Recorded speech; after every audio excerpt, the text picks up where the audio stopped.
আজ বানাবো দুর্দান্ত স্বাদের বাঁধাকপির পরোটা। তার জন্য আমি হাফ বাঁধাকপি নিয়ে গ্রেট করে নিয়েছি। জলে ধুয়ে ভালো করে জল শুকনো করে নিন, তাতে পুর দেওয়ার সময় কিন্তু সুবিধা হবে অনেক। এরপর দেখুন, কড়াইয়ের মধ্যে সর্ষের তেল দিয়ে হলুদ, জিরে গুঁড়ো, গ্রেট করে রাখা আদা, মিহি করে কেটে রাখা কাঁচা লঙ্কা কুচি দিয়ে ভালো করে বাঁধাকপিটা দিয়ে নাড়তে থাকুন। স্বাদ মতো নুন চিনি দিয়ে বাঁধাকপিটাকে নেড়েচেড়ে নামিয়ে রাখুন। পুর কিন্তু রেডি।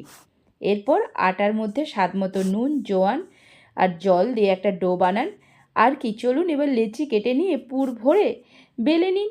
তাহলেই তো আমাদের রেডি হয়ে যাবে বাঁধাকপির পরোটা। দেখুন, এইভাবে কিন্তু খোল করে নিয়ে হাতের সাহায্যে পুরটা ভরে নিয়ে মুখটাকে একটু ভালো করে সিল করে নিয়ে বেলে নিন।